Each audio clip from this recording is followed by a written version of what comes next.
Finalement, il va falloir que je me tourne de bord.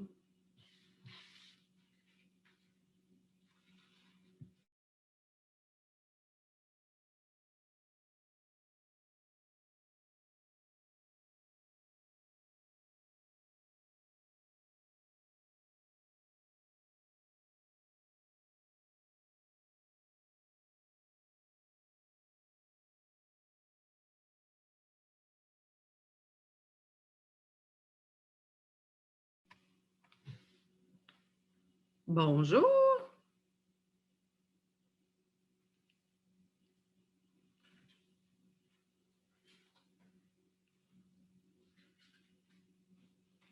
Est-ce que vous m'entendez?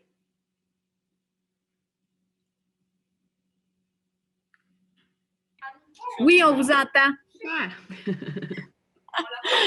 Je vais refermer Je vais fermer le son, puis je vais fermer aussi la vidéo parce que ça ne sert absolument à rien la façon dont est placé mon ordinateur. OK. Après, je tourne ça vers les élèves, qu'ils aient un peu moins l'impression de parler du noir, mais Un mur, ouais, de toute façon, je vais avoir une présentation. Donc, je ne sais pas si je la présente, moi, est-ce que vous allez la voir sur votre écran ou je devrais vous Oui.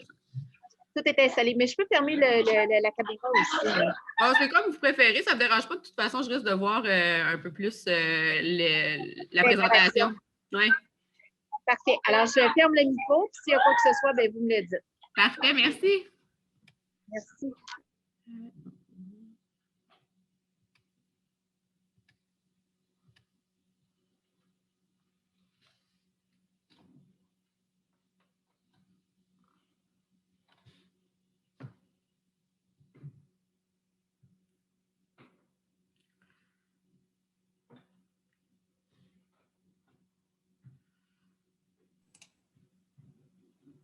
Hello, hello. Allô, Antoine, ça va? Ça va bien, toi? Oui, ça va, merci. OK, fait que chacune des classes va se connecter comme ça, puis on va tous voir les classes comme ça. Je ne savais pas non plus. Ouais, ça semble être ça. C'est cool. Ouais.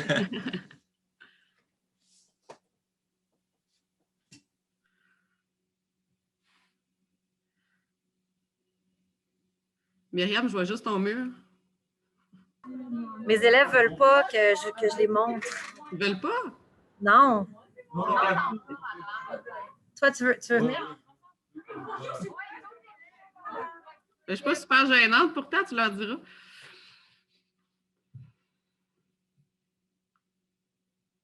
Ça serait, ouais. Il manque une classe. On est supposé d'être, je pense, 4 classes. Est-ce que c'est ça?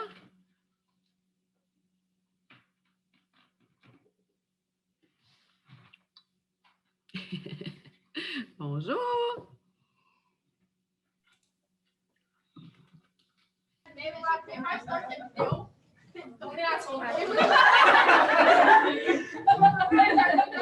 Bonjour! Pardon? Bonjour, Monsieur Pinchot. C'est un de mes anciennes. Let's go, Alex. Regarde dans l'écran.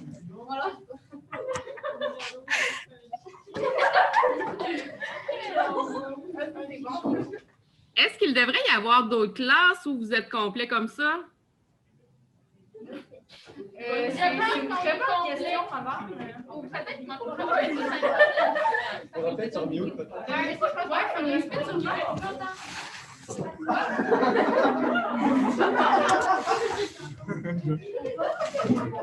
On n'est pas muté, mais c'est Peux-tu nous mettre sur mute? Ah, OK. J'ai plus personne dans la salle d'attente, donc je pense qu'on va pouvoir se lancer si ça vous va. Bonjour tout le monde, j'espère que vous allez bien. Mon nom, c'est Julie-Hélène Roy, je suis aide pédagogique individuelle, communément appelée UNAPI et conseillère d'orientation au Cégep de l'Assomption. Je vous fais la présentation aujourd'hui pour vous parler du passage secondaire collégial. C'est la première fois que je la donne en Zoom, fait que j'ai essayé de l'adapter le mieux que je pouvais. Donc, ça se peut qu'il y ait peut-être des petits trucs qui ne soient pas top, mais bon, on va faire du mieux qu'on peut. Pour commencer, je vais vous laisser au bon soin d'Antoine Gagné, l'abbé Gagné, pardon, qui est un de nos étudiants au cégep. Je m'excuse, Antoine. Puis on pensait que c'était une super de bonne idée de vous faire, qu'il vous présente un petit peu son parcours et ses expériences au cégep pour que vous puissiez avoir une idée de ce que vous pouvez vivre l'année prochaine. Et je reprendrai la parole après. Donc, à toi, Antoine. Merci beaucoup. Dans le fond, je me présente, je m'appelle Antoine. Là, c'est dommage parce que, tu sais, on est en Zoom, puis tu sais, c'est sûr que c'est un petit peu moins le fun, là, parce qu'on s'entend que, en plus de ça, moi, je suis un show, là, fait que quand je suis en avant, là, je fais mon show, puis en plus de ça, ce serait pas mal plus drôle, on va dire ça comme ça. Fait que bref, moi, j'ai gradué, ça fait déjà 5 ans, ça paraît pas, je suis rendu vieux, là. Moi, dans ma tête, c'était comme si c'était hier. J'ai gradué il y a 5 ans, en fait, de PPA. J'étais en théâtre, fait que moi, j'ai fait la comédie musicale de Shrek, là. Moi, je suis juste l'âne ici, là. Fait que, tu sais, c'est ça. Vous autres, je sais pas si vous l'avez connu, c'est il y a 5 ans, fait que je pense soit vous étiez en première secondaire ou vous étiez juste pas encore arrivé. Mais c'est ça. Fait que une fois que j'ai fini ça, j'ai fait mes auditions pour l'école de théâtre. Je suis rentré à l'école de théâtre dès ma première année, en fait. Donc, je suis parti à l'école de théâtre Lionel Groux pendant 2 ans.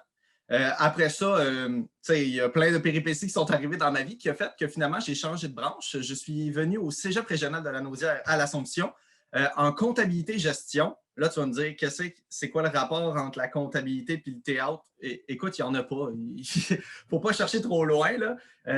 Au final, c'est juste un petit changement de branche pour de quoi un petit peu plus safe parce que je veux toujours devenir humoriste, mais disons que le matin, il faut avoir de la nourriture sur la table, on va dire ça comme ça. Fait que pour moi, c'était important. Fait que j'ai décidé d'aller au cégep de l'Assomption. Puis, de toute façon, tu sais, comme dans tous les cégeps, ce qui est important, c'est qu'il y a toujours plein d'activités. Fait qu'au final, là, ça ne change rien. Que tu sois à l'école de théâtre, moi, j'ai l'impression, ou que tu fasses n'importe quoi, ça existe des changements, puis au final, tu trouves tout le temps ton compte. Moi, depuis que je suis arrivé au cégep, en fait, ça paraît pas, mais il y a de l'improvisation, il y a beaucoup de la vie étudiante, il y a Réaction. Réaction, c'est la troupe de théâtre, mettons, du cégep à l'Assomption. Et c'est de loin la meilleure troupe que j'ai jamais eue. Pour de vrai, c'est vraiment très cool. C'est important de s'impliquer au final. Il faut voir ça comme ça.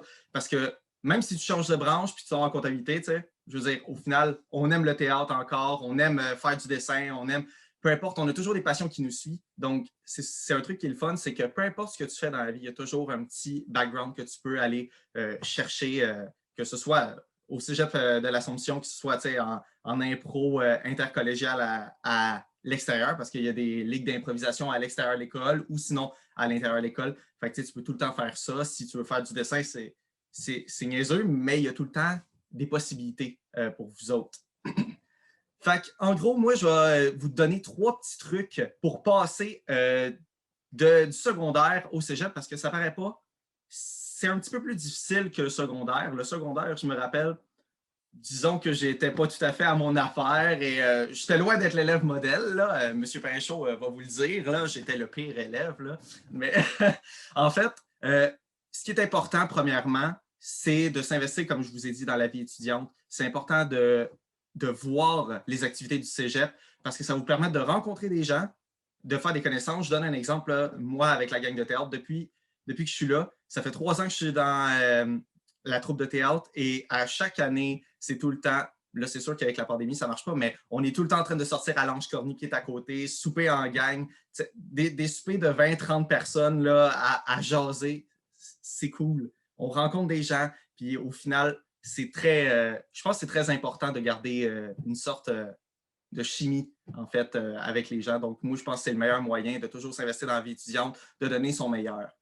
Puis sinon, là, je vais vous dire un truc que là, vous allez me regarder et vous allez faire « Ben oui, regardez, moi, je suis correct, là, mais c'est important de faire ses travaux en avance. » Puis là, c'est sûr que vous vous dites « Regarde, tu sous-estimes mon pouvoir. Moi, je suis capable la veille. » Écoute, jusqu'à la dernière session, moi aussi, j'étais capable de faire la veille, puis la dernière session, je n'étais plus capable. Là, il est 3 heures du matin, tu te dis, il faut que je le remette pour 8 heures le lendemain. Là.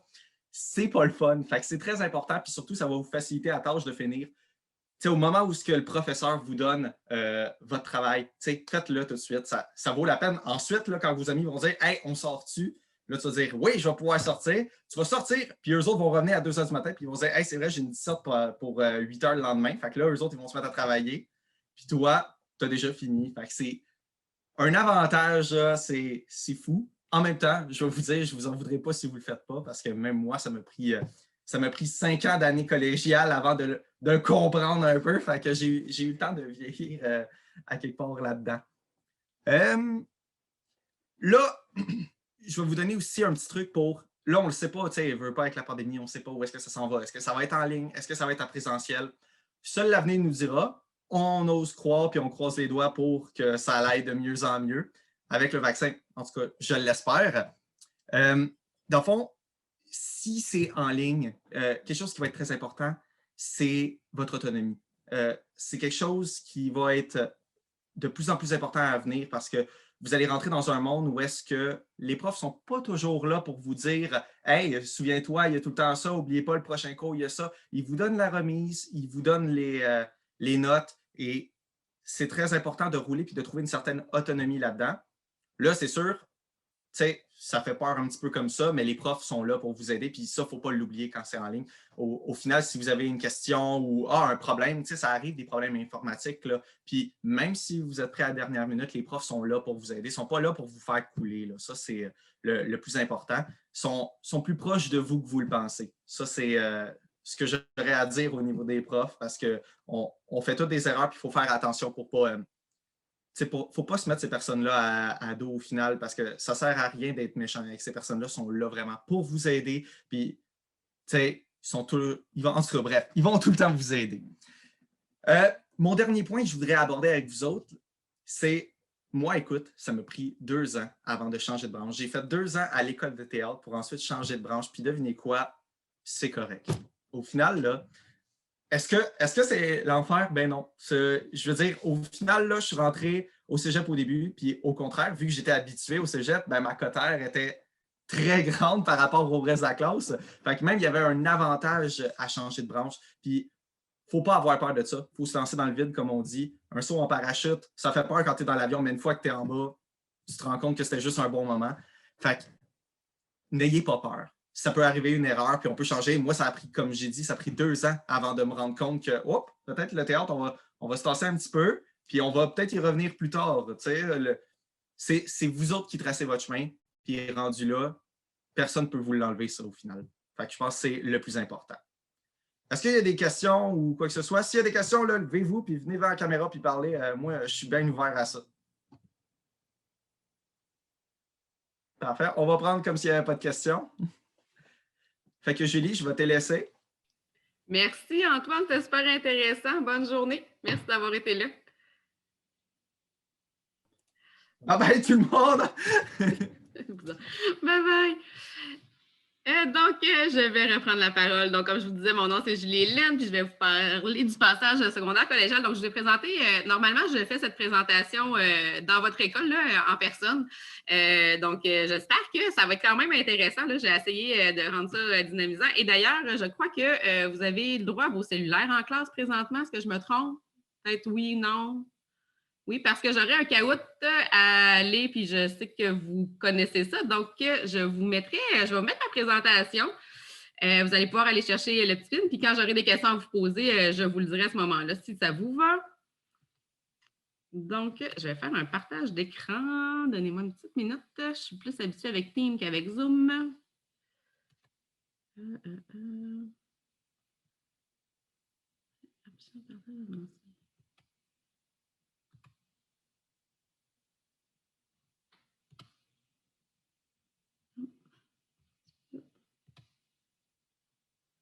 Voilà. Donc, le numéro de caout, et je ne sais pas si tout le monde a eu le temps d'y aller, c'est le 3106016. Donc, je vais vous laisser une petite minute pour aller le chercher.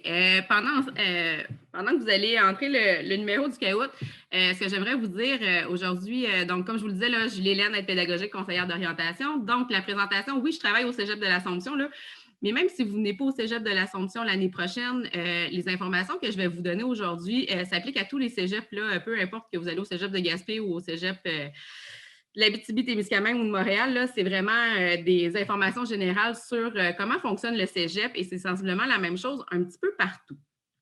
C'est un peu pour ça que je suis là.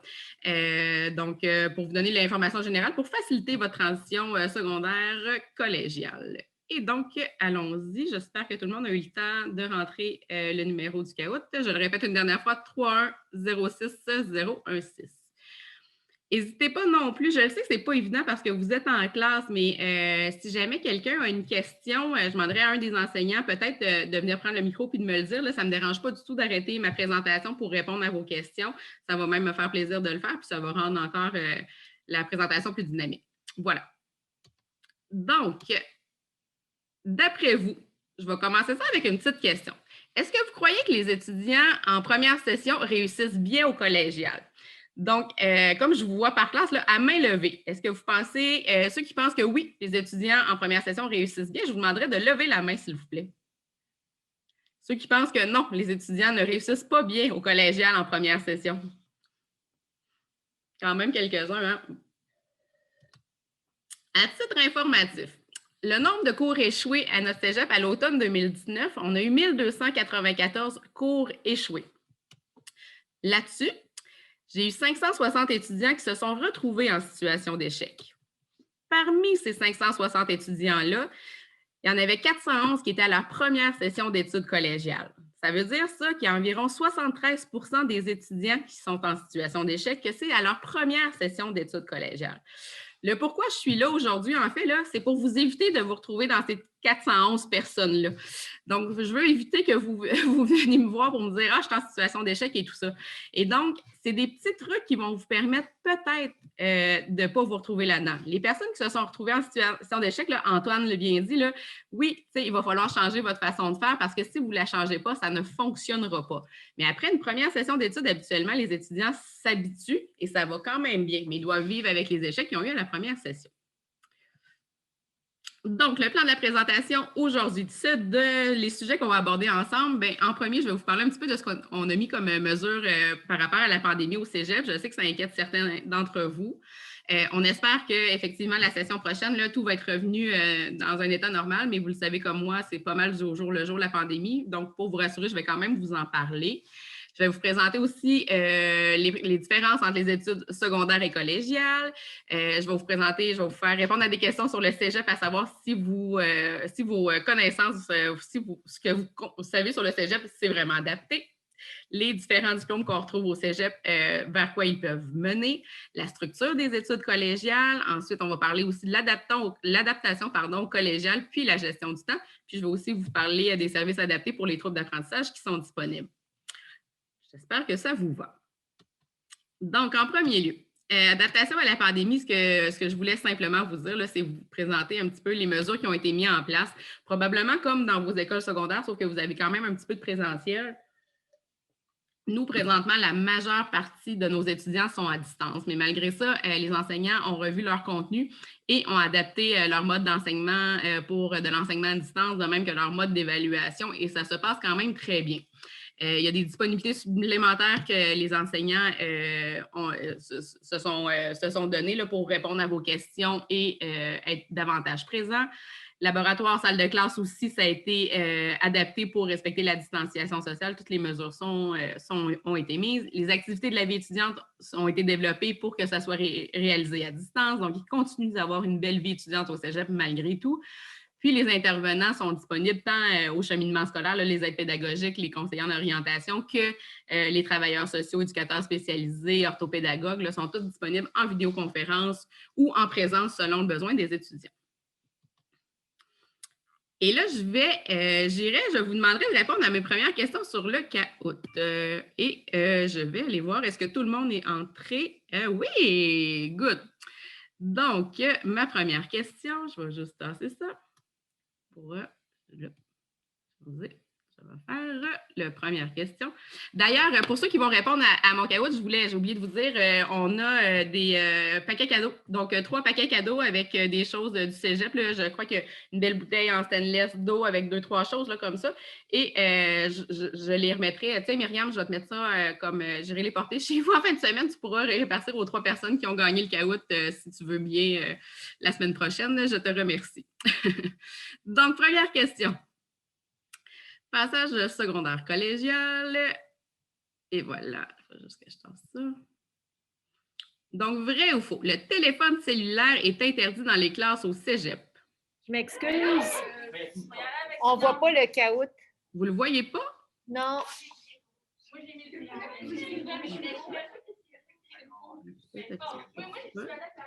Personne ne le voit? En tout cas, nous autres, on le voit pas. Ah, un peu.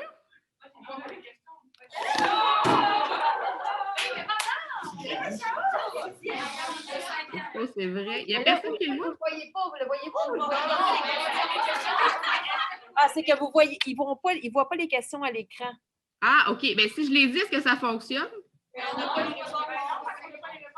Non, parce que vous n'avez pas le visuel des réponses. Ils ne savent pas sur quelle couleur aller. Ah, bien, ça, ben, écoutez, je pourrais le dire à ce moment-là si ça peut faciliter, voyons, la façon de faire. Désolée. Hein. Merci de parler tout le monde en même temps. Moi, je comprends. C'est tellement clair. C'est quoi que vous voulez, là? Parce que le chaos, ça marche avec la rapidité. Oui, c'est ça. Attendez Comme un vous êtes peu. un groupe bien compétitif, il faut que ça. Ben, j'allais à compétitivité. Bon, attendez un petit peu. Toi. Si j'arrête mon partage d'écran, peut-être que ça fonctionnerait à ce Mais nous moment-là. autres, on a encore Là, on est dans le PowerPoint. Là. Dans le PowerPoint, fait qu'il faudrait peut-être que je sorte du PowerPoint. Je vous l'avais. Hein, c'est ça, hein? Si Moi, je fermerais le PowerPoint. Ouais, Je si peux je pas vous aider parce que nous autres, on n'est pas en Zoom, on est en Team. Hein, mais évidemment, si vous fermez votre PowerPoint, probablement que un petit on va peu. voir le fond de votre ordinateur. Ça fonctionne-tu comme ça? Non, on est encore dans le PowerPoint. Bon, attendez un petit peu. Parce qu'elle a partagé son PowerPoint et non son... Attendez un petit Oui, peu. c'est ça. Fait que dans le fond, ce qu'on me dit, c'est que probablement que vous avez partagé le PowerPoint et non pas partagé votre écran. Ça se peut très bien. Attendez un petit peu, on va essayer de reprendre ça. Attends, je vais arrêter. Moi, j'arrêterais le partage. J'ai arrêté le partage et je refais un partage d'écran. Donc, vrai ou faux? On va s'adapter. Je suis désolée. Le chaos. Il n'y a aucun problème, hein, si vous saviez comment on est passé par là. Est-ce que vous le voyez?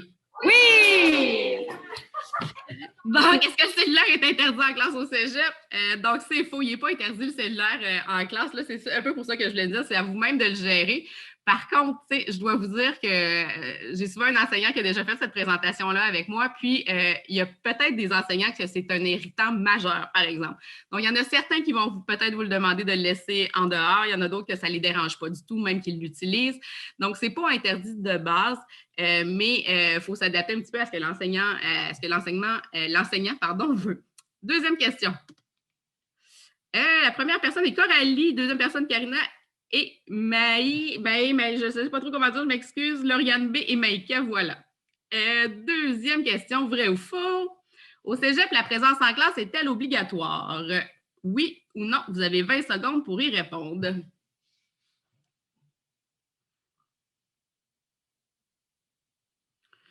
J'en ai 47 qui ont répondu faux et 7 qui ont répondu vrai.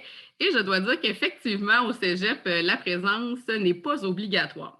Donc, le cégep, et là, je vais arrêter mon partage d'écran. Je vais revenir à mon diapo. Je vais m'habituer, merci. Je vais remettre ma diapo. Partir de la diapositive actuelle. Pardon, je me parle en même temps. Voilà, je vais refaire un partage d'écran. Hop là.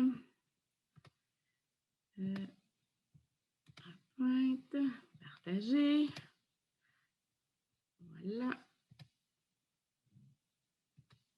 Voilà. Donc, je disais, la pandémie, on l'a vu. Donc, la différence entre les études secondaires et collégiales, effectivement. La première chose que je voulais vous dire par rapport à ça, c'est que le cégep, ce n'est pas obligatoire, c'est un choix. Comparativement aux études secondaires, au secondaire, vous n'avez pas le choix d'être là. C'est une obligation, c'est une loi, en fait, là. Au cégep, vous faites le choix de venir au cégep et on vous traite comme des adultes. Ce qui veut dire qu'effectivement, la présence en classe n'est pas obligatoire. Par contre, c'est vous qui allez devoir vivre avec les conséquences de vos actes. Donc, effectivement, vous pouvez être inscrit à un cours et ne pas vous y pointer une fois dans la session. Vous allez avoir un 0 à ce cours-là, puis le 0, il va rester étampé à votre bulletin jusqu'à la fin de votre vie. Je sais que ça fait peur à dire ça, là, mais un échec au cégep, ça ne s'efface jamais et c'est toujours calculé dans la fameuse cotère qu'on appelle. Et donc, si on apprend un 0, puis même si on choisit un programme qui nous intéresse par la suite, qu'on veut aller à l'université ou qu'on veut changer de programme pour un programme qui est contingenté, bien, cette erreur-là, elle peut faire en sorte que le programme que vous choisissez, bien, il va vous être fermé éternellement. Donc, on vous traite vraiment en adulte et ça a l'air banal comme information, là, mais de là part toute la façon dont on agit au cégep. Pour obtenir son diplôme au cégep, on doit réussir tous les cours du programme dans lequel on est inscrit. Donc, même si on échoue un cours, il n'y a pas possibilité d'obtenir un diplôme. Il faut réussir l'ensemble des cours. Je viens de vous le dire, un échec ne s'efface jamais de notre dossier scolaire. Et Antoine l'a dit aussi, là, si tu as des difficultés, tu dois demander de l'aide. Ça, c'est une des grandes différences avec le secondaire. Si jamais vous avez des difficultés en classe ou dans une matière, souvent les enseignants vous connaissent, sont disponibles, vont aller vous voir. Au cégep, là, vous allez avoir une panoplie de services qui vont vous être offerts. Par contre, c'est vous qui devez demander de l'aide. Le cégep, on va travailler avec les étudiants qui veulent travailler, qui veulent s'investir dans vos études. Si tu es là et que tu ne fais rien, que tu ne vas pas chercher de l'aide, bien, on risque de ne pas répondre à ta demande et tu vivras avec les conséquences de tes actes. Mais si tu veux de l'aide et tu veux travailler, je peux vous garantir que tous les services sont offerts pour vous aider à cheminer pendant votre parcours. Le temps d'études. À main levée, encore une fois, là, je ne pense pas que je vois toutes les classes, par exemple. Là, vous pourrez m'aider par la suite, les enseignants. Oui, là, je vous vois tous. À main levée, j'aimerais savoir ceux qui, présentement, dans leurs études secondaires, mettent 30 minutes ou moins dans leurs devoirs par soir à main levée. Moins de 30 minutes. Entre 1 et 2 heures par soir. À main levée, quand même pas pire. Plus de 2 heures par soir. Quelques-uns. Et ceux qui ne mettent pas du tout de temps dans leurs études, du tout, à main levée. Quand même, ça va un petit peu avec le tableau que je vous présente. On dit le temps d'études par jour au secondaire des élèves arrivés du collégial. On dit à peu près 44 mettent moins de 45 minutes, 48 entre 1 et 2 heures et 8 mettent plus de 2 heures par soir. Et je vais retourner sur mon cahier et là, je vais essayer de le faire parce que j'ai une autre petite question par rapport à ça à vous poser. Donc, je vais arrêter mon partage d'écran. Un petit peu arrêter. Je vais l'avoir.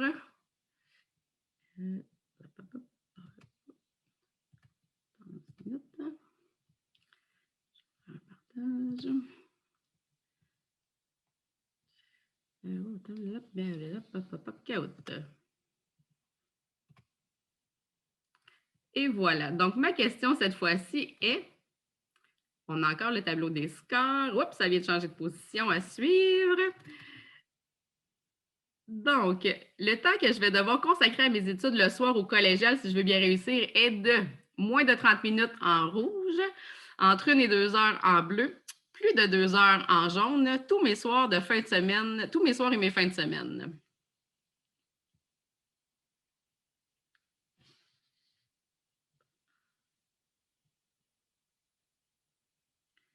Et j'ai combien? Donc, j'en ai à peu près 15 qui est entre 2 heures, 23, plus de 2 heures, 14, tous mes soirs, mes fins de semaine. Je vais l'arrêter, le partage, je vais revenir à la diapo pour répondre à votre question. Un petit PowerPoint, pardon.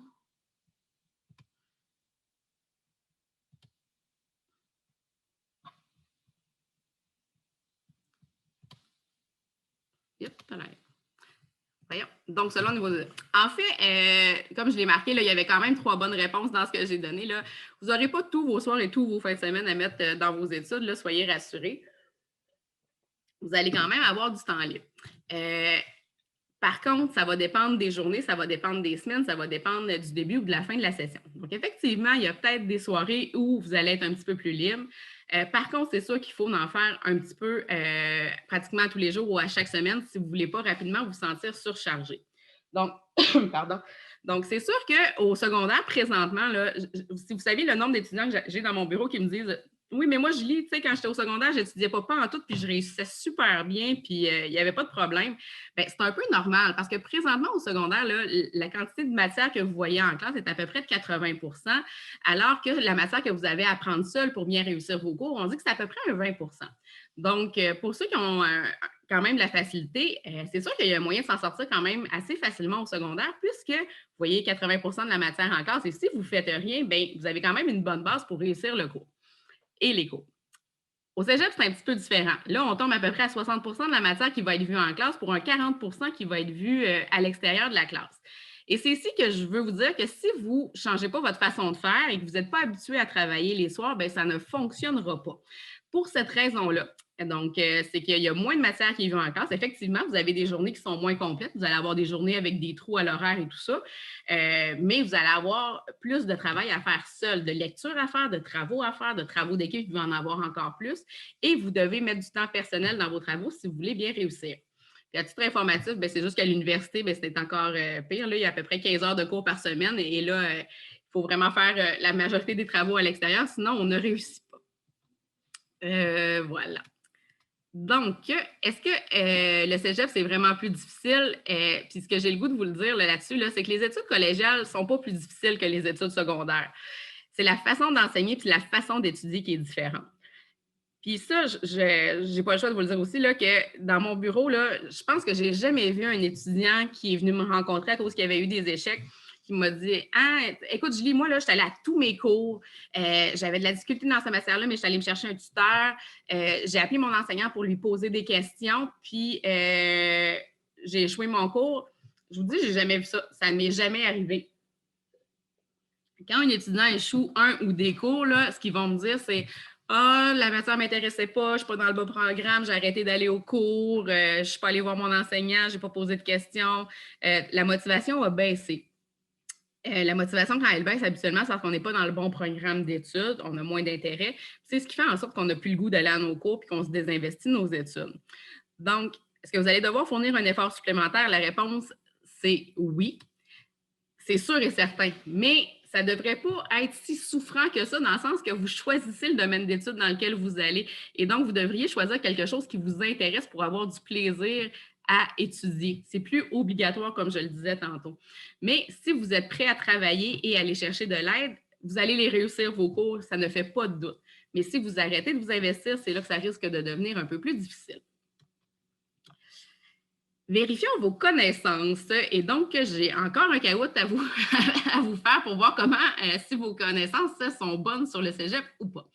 Donc, j'ai arrêté mon partage d'écran. Je vais aller rechercher mon caout. Voilà. Et donc, ma prochaine question étant... Est-ce que ça change un petit peu?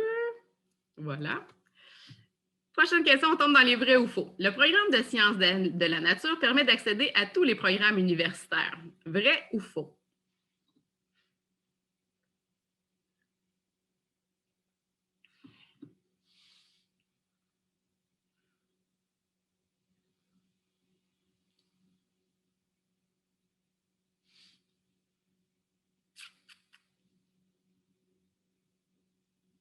En tout cas, 27-24, on est à peu près moitié-moitié.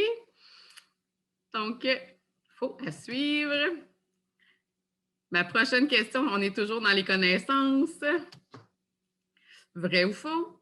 Les sciences humaines avec mathématiques ouvrent plus de portes que les sciences humaines sans mathématiques. À vous de répondre. Est-ce que ça ouvre ou non plus de portes?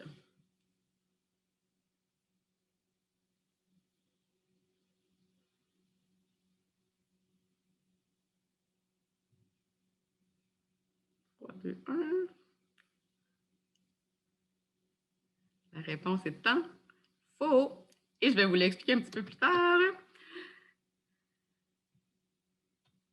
Ma dernière question. Est-ce qu'il existe de meilleurs cégeps que d'autres?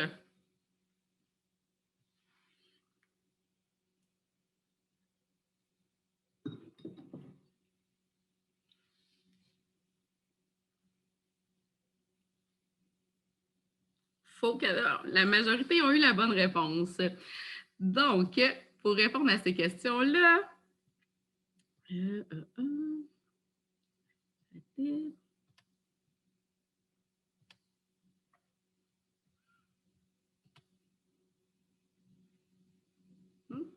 pardon. Donc, quiz vrai ou faux, je vous l'ai dit. Comme je vous l'ai dit, là, toutes ces réponses sont pour la plupart, j'ai dit qu'elles étaient fausses.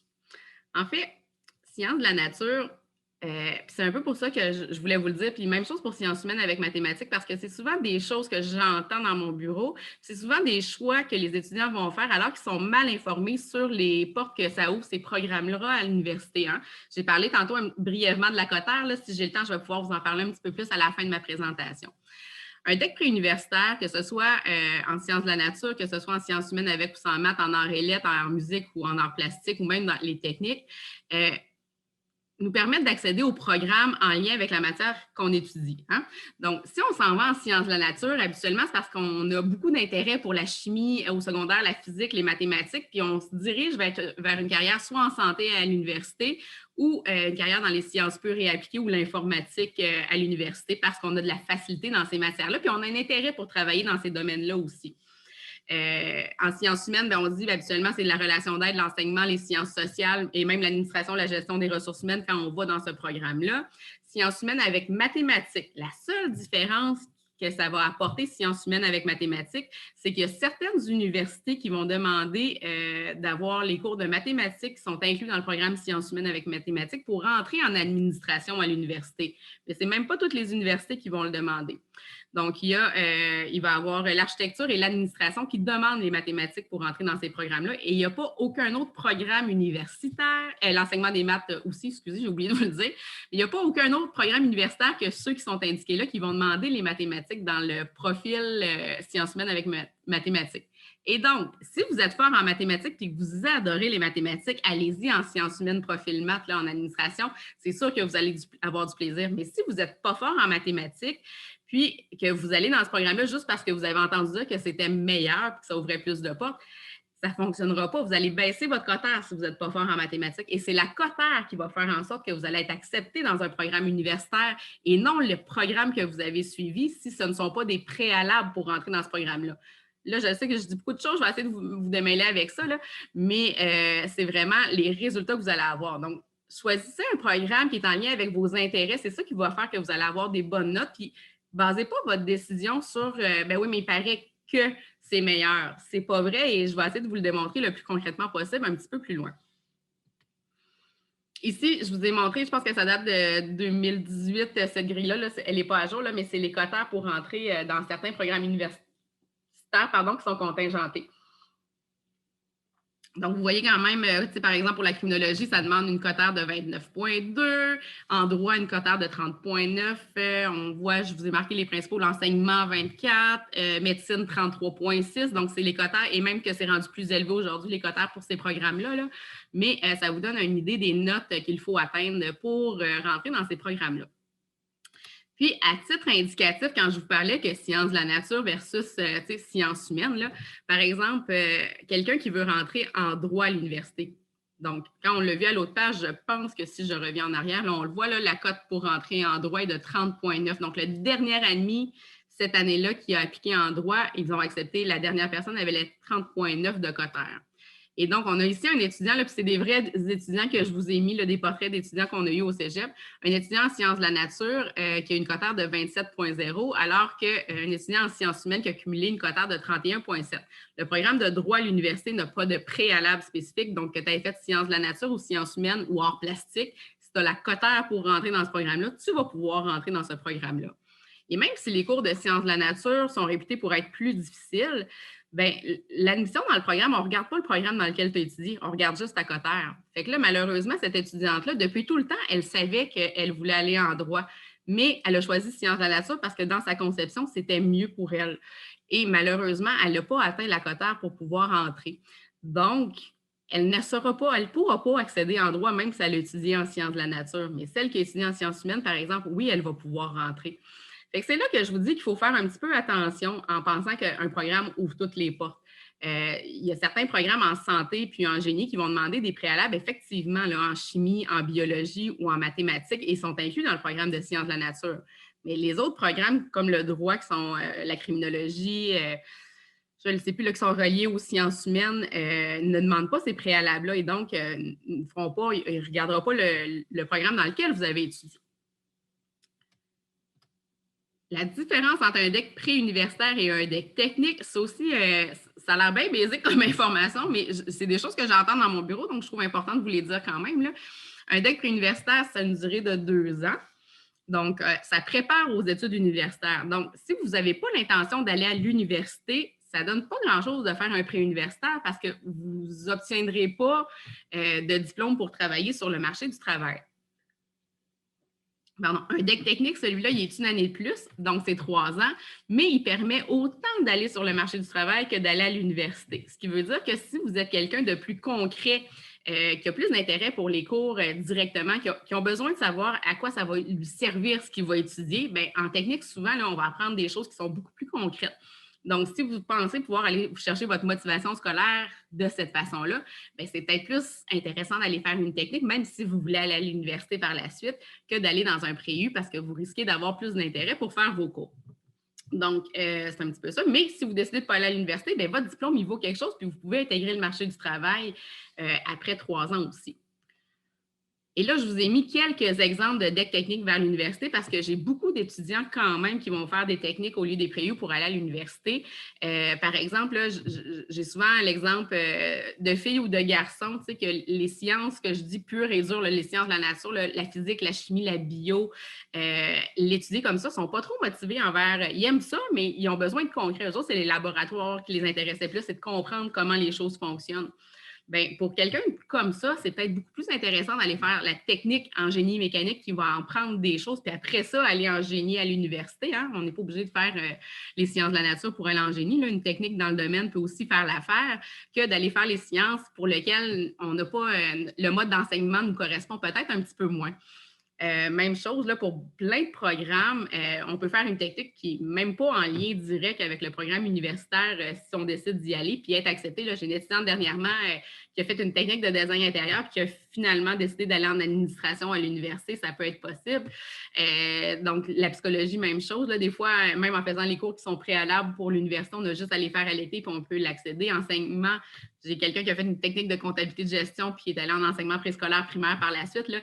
Il y a plein de chemins qui sont possibles. Donc, c'est ça qu'il ne faut pas perdre de vue non plus. Puis quand vous faites un choix d'études collégiales, je sais que pour beaucoup, c'est hyper stressant là, parce qu'on a peur de se tromper et tout ça. Antoine vous l'a dit, là, il n'est pas mort, même s'il a changé de programme après 2 ans. Il n'y a vraiment rien là. Quand vous faites un choix de programme, vous le faites pour 4 mois. Hein? Vous le faites pour de septembre à décembre. Il n'y a rien qui vous attache là pour la vie. Là. Donc, vous essayez un programme, vous essayez de vous découvrir à travers ce programme-là. Et si ça fonctionne, tant mieux. Puis si ça ne fonctionne pas, bien, on change de programme et on essaie d'autres choses. Et ce n'est pas plus grave que ça. Vous ne perdez pas votre temps.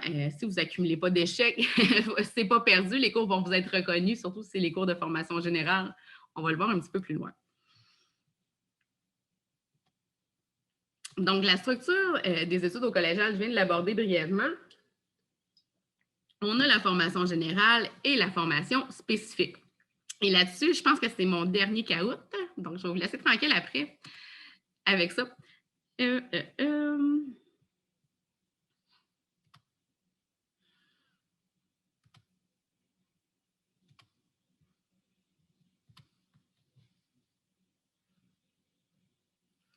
Super. Donc, quiz. Dans mon parcours collégial, combien de cours de français je dois réussir pour obtenir mon diplôme? Est-ce que c'est aucun cours de français, 3 cours de français, 4 cours de français ou 5 cours de français? Donc, pas du tout. 4, 3 ou 5 cours à faire pour obtenir mon diplôme. La réponse, ben, c'est un petit peu une attrape, celle-là. Quand on arrive au cégep, ce ne sont plus des cours de français, vous ne faites plus de français. Ce sont des cours de littérature. Ah, elle était plate un peu celle-là, hein, mais c'est un peu pour ça que je l'ai fait, puis je vais vous en parler aussi. Je vais remettre ma diapositive pour vous dire que... présentation PowerPoint, pardon. Donc... attendez un petit peu, ça bug un petit peu. Pour vous dire que c'est ça. Il y a la formation générale, la formation spécifique. Comme je vous disais, non, il n'y a plus de cours de français au collégial. Ce sont des cours de littérature et il y en a 4 cours de littérature à faire. Pourquoi je dis que ce n'est pas du français? Une fois rendu au cégep, on se base sur le fait que vous êtes supposé d'arriver et de maîtriser la langue française et de décrire avec peu ou pas du tout de fautes de français. Donc, on ne nous enseigne plus la grammaire ou on ne vous enseigne plus comment écrire le français ni comment le parler. On tombe dans la littérature. Donc, la littérature du française, la littérature québécoise, on vous enseigne ce genre de trucs-là. Et donc, comme je vous disais, là, vous n'êtes plus supposé faire de fautes en arrivant. Donc, il n'y a pas de temps dans les cours de littérature qui va être accordé à la correction ou à comment vous avez écrit et tout ça. Donc, ça, vous devez le maîtriser. Et si jamais votre moyenne générale, elle est en bas de 65 en 5e secondaire, on va vous ajouter un 5e cours de français qui, lui, est un français de mise à niveau. Puis là, vous allez faire un peu de correction et tout ça. Donc, je tiens à vous le dire présentement parce que si vous êtes dans ceux que leur moyenne générale en français est en bas de 65 et que vous comptez aller au cégep, bien, il est encore temps de mettre des efforts pour vous éviter de faire un cours supplémentaire au cégep. Parce que ça peut, par exemple, en technique, ça peut nous obliger à faire un cours d'été supplémentaire, ça peut prolonger notre cheminement, mais vous avez encore le temps de l'éviter. Donc, c'est un petit peu ça pour les cours de littérature. Autre que la formation générale dont la littérature fait partie, excusez-moi. Trop parlant, je viens la gorge sec. Vous avez aussi la formation spécifique. Qu'est-ce que c'est que la formation générale? Bien, je vous l'ai dit, là, c'est les 4 cours de littérature. Vous avez aussi à faire 3 cours de philosophie. Vous allez avoir 2 cours d'anglais à faire. Vous allez avoir 3 cours d'éducation physique et 2 cours complémentaires.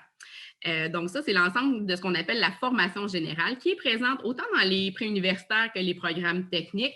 Et ces cours-là, ce sont les mêmes à travers le Québec et tous les programmes du cégep. Ce qui veut dire que si vous changez de programme et si vous changez de cégep, une fois que vous avez réussi un ou plusieurs de ces cours-là, ils sont reconnus dans le prochain programme dans lequel vous allez aller. Donc, vous passez de technique d'éducation de l'enfance à l'Assomption à, je ne sais pas, moi, technique de comptabilité de gestion au cégep du Vieux-Montréal. Si vous avez fait vos 2 premiers cours de littérature puis vos 3 premiers cours de philo, bien, ils vont être crédités. Vous n'aurez pas besoin de les refaire dans votre autre programme.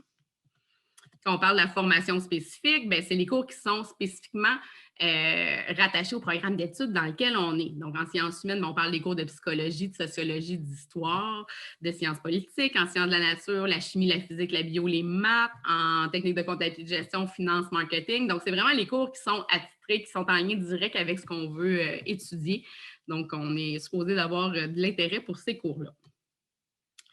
Je vous ai mis ici à titre d'exemple, une grille de programme. Donc, ici, vous avez la grille de sciences humaines dans le profil individu. Là.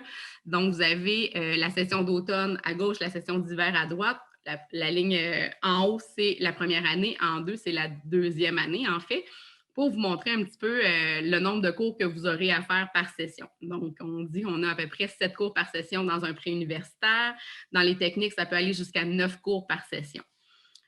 Pour savoir un petit peu combien d'heures vous allez avoir à mettre dans vos cours par semaine et combien d'heures de cours que vous allez avoir dans chacun des programmes.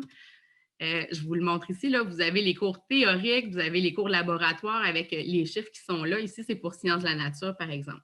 Donc, quand on regarde les 2 premières colonnes de cours théoriques et de cours de laboratoire de stage, cela équivaut au nombre d'heures de cours que vous avez en classe par semaine. Donc, si on dit qu'en sciences de la nature, la première session, vous allez avoir 26 heures de cours par semaine en classe au cégep. À ça, le travail personnel, le 18 heures, c'est le nombre d'heures de travaux personnels que vous devriez devoir mettre dans vos études par semaine pour bien réussir vos cours. Donc, c'est sûr que si on regarde en sciences de la nature, au-delà du 26 heures de cours, bien, on dit qu'un étudiant doit mettre à peu près 3 heures de travail personnel comme devoir et lecture à faire pour bien réussir ce cours-là. Là, ça ici, là, c'est à titre informatif, il ne faut pas prendre ça comme du cash non plus. Là. Ce que je veux vous dire, c'est qu'il y a des semaines, effectivement, que vous allez moins en faire. Mais c'est pas, ça se peut qu'il y ait des semaines qu'il y en ait plus que ça à faire aussi. Là. Ça ne sera pas 18 heures à chacune des semaines. Mais en gros, ce que ça veut dire, cette recommandation-là, c'est que si vous ne faites rien comme études et travaux personnels par semaine, ça ne fonctionnera pas. Il faut en faire au moins un peu. Et donc là, vous voyez là, qu'une semaine là, d'un étudiant régulier du cégep là, qui n'a pas vu ses amis, qui n'a pas fait de parascolaire, qui n'a pas travaillé, on parle de 44 heures semaine là, juste à mettre dans ses travaux pour bien réussir pour certaines semaines. Et là, ma mise en garde va venir un petit peu sur le travail parce que je sais qu'il y en a beaucoup d'entre vous qui veulent travailler pendant leurs études collégiales, ce qui est une bonne chose. Là, je vous arrête, c'est pas ce que je veux dire, mais il faut juste faire attention. Moi, personnellement, là, je travaille 35 heures semaine, puis après mon 35 heures, là, je suis bien contente de rentrer chez nous. Une fois qu'on a étudié, le travail c'est ça, hebdomadaire, c'est pas quelque chose qui est négatif, là. Au contraire, C'est juste que j'aurais tendance à vous dire, donnez-vous une chance. Laissez-vous vivre le cégep pour une première session. Regardez comment ça va aller. Mettez-vous-en pas trop sur les épaules au début, surtout si vous avez déjà une idée vers quoi vous voulez vous diriger à l'université et que ce programme-là est contingenté. Donc, si vous êtes dans l'obligation de travailler, bien oui, travaillez, mais allez-y le moins nombre d'heures possible par semaine. Allez-y au minimum de ce que vous avez besoin. Regardez, 4 mois dans une vie, ce n'est pas super long. Là. Donc, regardez comment ça va cette session-là. Si vous avez bien réussi, si vous n'êtes pas à bout de souffle, si vous avez réussi à voir vos amis, à vous entraîner, à faire des activités, puis que vous avez les notes que vous avez besoin pour aller dans le programme que vous visez. Si ça va bien après, rendu à Noël, puis que vous dites, bien, ça a super bien été, je peux travailler plus, pas de problème, là. À l'hiver, prenez-vous plus d'heures, puis il n'y aura pas de problème dans votre travail. Mais essayez pas de tout faire la première session parce que cette première session-là, elle va rester tampée à votre dossier pour le reste de votre vie. Donc, tu sais, j'ai trop vu des jeunes qui pensaient qu'ils étaient capables de tout faire et que ça ne fonctionnait pas, puis qui devaient vivre avec les résultats qu'il y avait eu cette session-là, qu'ils avaient échoué, puis que là, ils avaient trouvé ce qu'ils voulaient faire, puis qu'ils ne pouvaient pas y aller parce que justement, ils avaient raté leur première session. Fait que c'est un petit peu de faire attention à ça. Même chose, là, il y a plein de possibilités. Là, si vous êtes dans l'obligation de travailler, on peut annuler des cours, on peut vous faire un cheminement sur 2 ans et demi ou 3 ans pour les programmes préuniversitaires, sur 4 ou 5 ans pour les programmes techniques. Des fois, c'est beaucoup mieux d'avoir moins d'heures de cours et d'avoir plus de temps pour travailler ou faire nos choses personnelles que trop s'en mettre. Là, il y a plein d'accommodements comme ça qui sont possibles. Les universités ne regardent pas la durée du cheminement pour l'admission, ça ne joue pas. Donc, ça peut être une façon de bien réussir aussi. Donc, comme je vous disais, là, c'est ça, il y a du travail personnel, là, je viens de vous le dire. C'est pas rare qu'une semaine, ça équivaut à 35-40 heures pour un collégien. Donc, c'est d'y aller, de vous protéger là-dedans puis de vous donner une chance là, en première session de voir comment ça va se passer. L'adaptation, la gestion du temps. Vous avez ici un horaire type. Là, quand vous allez recevoir votre horaire d'étudiant au cégep, c'est vraiment ça que vous allez recevoir en fait. Là. Donc, je vous ai mis un horaire type d'un étudiant. Ici, c'est en technique juridique, d'un étudiant qui va au cégep. Donc, vous voyez les cours du lundi au vendredi qui vont avoir lieu entre 8h et 18h le soir. Donc, oui, vous allez avoir des trous dans votre horaire. Non, vous n'aurez pas tous vos cours collés. Oui, ça se peut que vous ayez un cours à 8h le matin puis que vous devez revenir à 16h pour faire un cours jusqu'à 18h. C'est possible. Donc, il y a peu de modifications d'horaire possibles. On ne modifie pas l'horaire pour le travail. Si vous vous inscrivez au cégep, c'est supposé d'être votre priorité. Donc, on ne modifiera pas votre horaire pour le travail. Si votre ami n'est pas dans votre classe, on ne modifiera pas l'horaire pour cette raison-là non plus. Donc, c'est vraiment un type d'horaire type que vous allez pouvoir faire. Moi, je veux juste vous dire, c'est le fun d'avoir des trous dans son horaire. Puis, je vois beaucoup d'étudiants chialer que « Hey, non, mais j'ai 4 heures de lousse dans ma journée. » Moi, j'en avais des 4 heures de lousse quand j'étais au cégep et j'adorais ça. Parce que ça me permettait de faire mes devoirs, de m'avancer dans mes travaux puis d'avoir mes soirées libres. Parce que moi, le soir, ça ne rentre pas dans ma tête. Je ne suis pas capable d'étudier. Je n'ai pas de motivation pour faire mes travaux non plus. Donc, je m'organisais vraiment pour être capable de tout clencher le jour dans les trous. Puis comme ça, j'avais mes soirées de libre. Puis un peu comme Antoine disait, j'avais du temps pour sortir amplement. Et puis c'est le fun de sortir aussi quand on est au cégep. Vous avez vu probablement la section là, activité l'encadrée en jaune. Ça, c'est typique au cégep de l'Assomption. Probablement que d'autres cégeps ont des choses comme celle-là. Beaucoup se demandent c'est quoi. En fait, c'est des périodes libres. Donc, le mardi et le jeudi au cégep de l'Assomption, il n'y a aucun étudiant qui a des cours. Jamais, en fait. Donc, c'est pour s'assurer que les étudiants, peu importe le programme dans lequel ils sont ou ont des périodes communes pour faire des travaux d'équipe, mais c'est aussi sur ces heures-là qui ont lieu les principales activités parascolaires au cégep, là, soit de la vie étudiante ou les équipes sportives. Il y a toujours des activités les mardis ou jeudis ou des comités dans ces heures-là. La cote de rendement. Donc, je pense que je vais avoir le temps de vous en parler un petit peu. À main levée, est-ce que vous savez tous c'est quoi la cotère? Pas nécessairement. Est-ce que vous en avez entendu parler un peu ou c'est sûr que c'est la première fois qu'ils entendent ça? J'aimerais que vous leviez la main, s'il vous plaît. Donc, je comprends que vous en avez entendu parler, mais peut-être que vous ne connaissez pas vraiment son fonctionnement. Donc, la cotère, là, on pourrait la comparer, même si ce n'est vraiment pas la même chose, là, à la moyenne générale que vous avez au secondaire. Donc, c'est une façon de vous classer. Donc, c'est le moyen de sélection que les universités vont utiliser pour choisir les étudiants qui vont aller dans leur programme quand ils reçoivent plus de demandes que de places qu'ils ont de disponibles dans ce programme-là. C'est aussi, si vous changez de programme au collégial, c'est aussi la cotère qu'on va regarder pour savoir si le programme dans lequel vous appliquez est contingenté, si vous allez pouvoir être accepté dans ce programme-là. Donc, on dit que c'est un moyen de classer les élèves. Habituellement, elle se situe entre 15 et 45. Là, je vois rarement des cotères qui sont plus élevés que ça. On dit que quelqu'un qui a une cotère entre 15 et 19, c'est une cotère qui est plutôt faible. Entre 20 et 25, c'est 75 % à peu près de la masse étudiante qui va se retrouver à avoir une cotère entre 20 et 25, donc c'est une cotère qui est moyenne. Entre 26 et 29, c'est supérieur à la moyenne. Une cotère de 30 et plus, c'est excellent. 35 et plus, là, c'est exceptionnel. C'est des résultats exceptionnels. On tient compte de 2 facteurs, donc c'est l'indicateur de la force du groupe et la position de l'élève dans le groupe cours. Donc, pour chacun de vos cours, vous allez avoir une cotère et on met ensemble toutes les cotères pour définir votre cotère session, puis à chacune des sessions pour déterminer votre cotère finale. Donc, on dit, c'est calculé en majeure partie par la façon que vous allez vous distancer de la moyenne du groupe. Donc, plus vos résultats vont être supérieurs à la moyenne du groupe, plus votre cotère va être élevé, c'est sûr et certain. On regarde aussi les élèves qui sont dans votre classe, s'ils sont faibles ou forts. Donc, si vous êtes dans un groupe où les élèves sont forts, bon, si vous réussissez quand même à vous distancer de la moyenne du groupe, on va pondérer à la hausse votre moyenne, votre cotère. Et si, au contraire, vous êtes dans un groupe qui est faible et que vous êtes distancé positivement de la cotère, c'est comme si le ministère se disait « Ah, c'est normal qu'il a réussi à se distancer de la moyenne du groupe. Le groupe était faible. » Fait que là, on va rabaisser un petit peu la cotère. Donc, c'est un petit peu ce jeu-là qui se fait un petit peu partout pour déterminer comment ça fonctionne. Et là, je vous ai mis ça là, à titre comparatif. Ça ne veut pas dire que c'est ça qui va vous arriver puis c'est comme ça que ça fonctionne. Mais je suis allée chercher dans les statistiques, là, les étudiants qui avaient une moyenne de 90 % et plus avaient une cotère moyenne de combien si leurs résultats étaient maintenus au collégial. Donc, souvent, ceux qui ont 90 et plus, ils ont une cotère qui va jouer autour de 33 dans les cours qui ont 90 % et plus. Ceux qui ont des notes autour de 80 %, c'est une cotère qui va tourner autour de 27. Ça peut être un peu plus beau ou un peu plus faible. C'est vraiment à titre informatif parce qu'on cherche à comprendre un peu comment ça fonctionne. Autour de 78, on dit que c'est une cotère autour de 25. 75, on dit au cours de 22. Donc, une cotère de 19 et moins, c'est souvent des personnes qui ont accumulé des échecs dans leur parcours collégial. Histoire d'étudiants.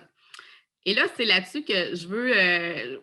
pour vous bien comprendre comment ça fonctionne puis l'impact que ça peut avoir sur votre cheminement scolaire, je vous ai exposé des histoires d'étudiants que j'ai vues dans mon bureau.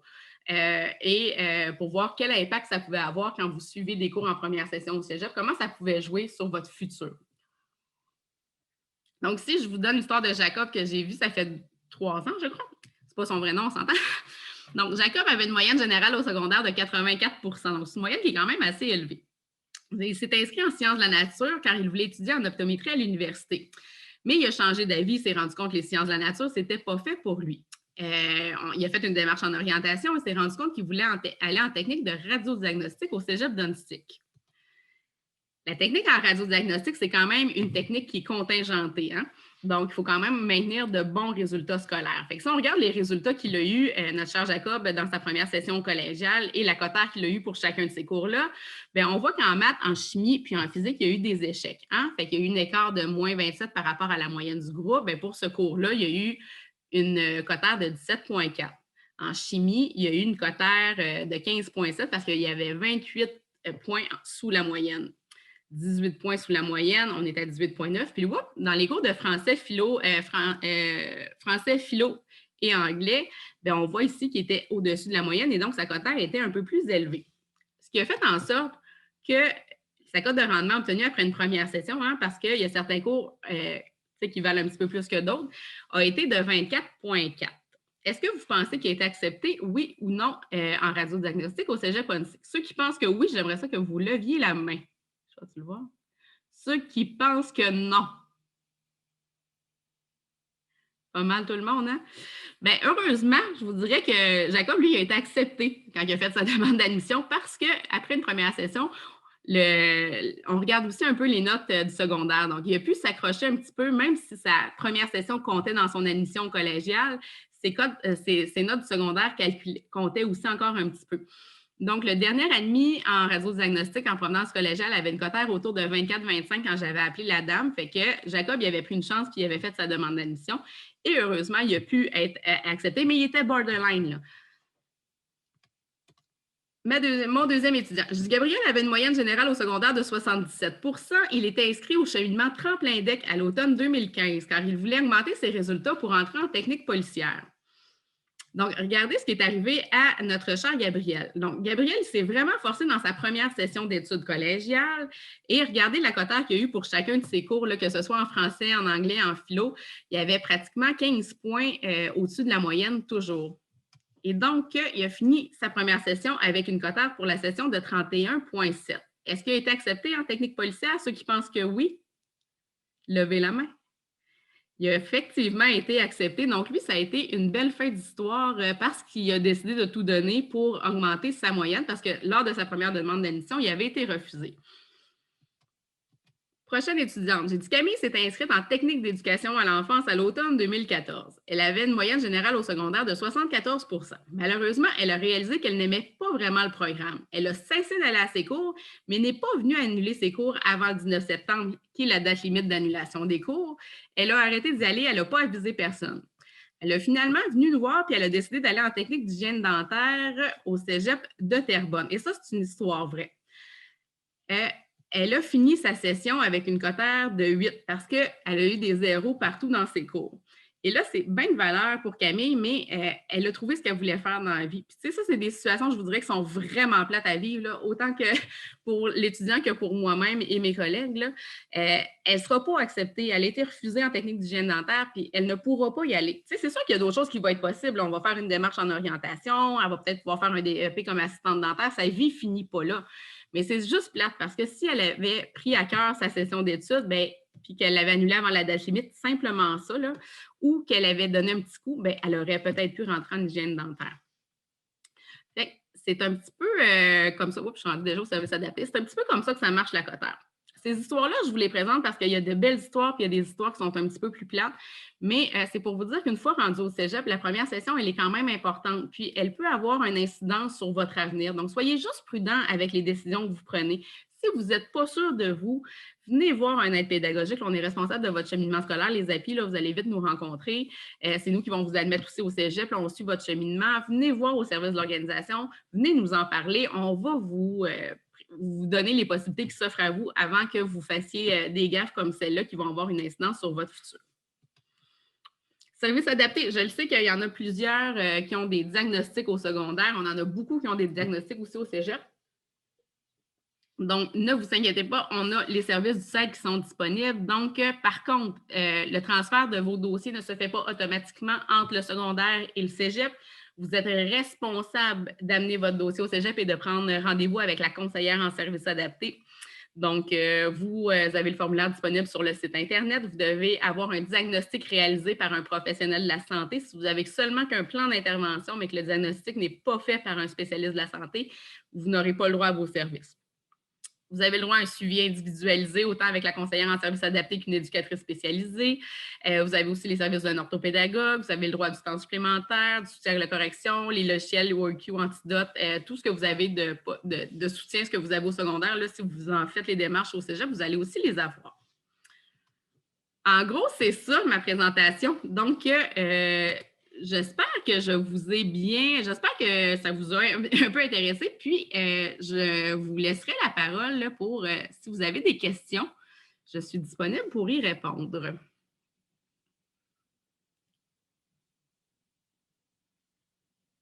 Est-ce que quelqu'un a des questions? Absolument, j'ai des questions quand je suis dans les écoles. Peut-être que là, ça vous gêne un petit peu plus.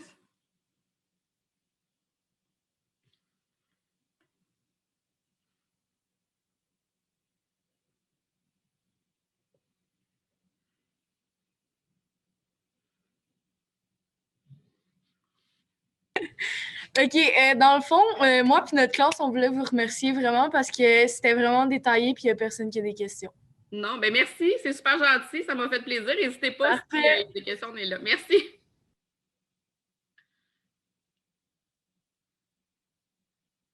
Dans les autres classes, est-ce que j'ai des questions?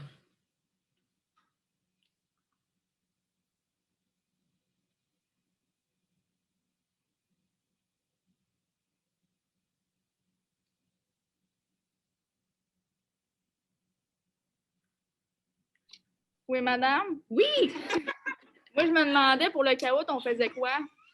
Ben, j'ai les résultats. J'ai les résultats. Merci de me faire passer. Ça me fait plaisir. Je vais juste le Je faire. retourne à ma place. Je vais vous le partager, merci. Les 3 premières positions, là, je les ai. En troisième, j'ai Mélodie. En deuxième, j'ai Marianne L. Et en premier, la première position revient à, je vais vous le dire, à Maïka. Donc, j'ai 3 paquets cadeaux qui sont disponibles, que je vais remettre. Myriam, je vais te les remettre si tu veux bien les remettre aux étudiants par la suite. Ça va être plus simple comme ça. Donc, je vais les faire suivre le soir, en fin de semaine, probablement. J'irai te les porter. Puis, vous aurez pouvoir les avoir la semaine prochaine, tout simplement. Mais merci de votre participation de mon côté. Si vous n'avez pas d'autres questions, n'hésitez pas à venir me voir au cégep si vous avez des questions. On est plusieurs aussi. Ça m'a vraiment fait plaisir d'être là aujourd'hui.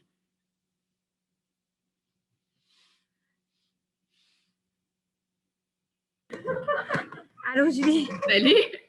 Tu me remettras les noms aussi avec les petits... avec les trucs, parce que là, je m'en rappellerai pas, je les ai pas notés. C'est bon. C'est bon. Bye! Merci Bye. beaucoup. Ça fait plaisir. Bye! Je sais pas comment quitter.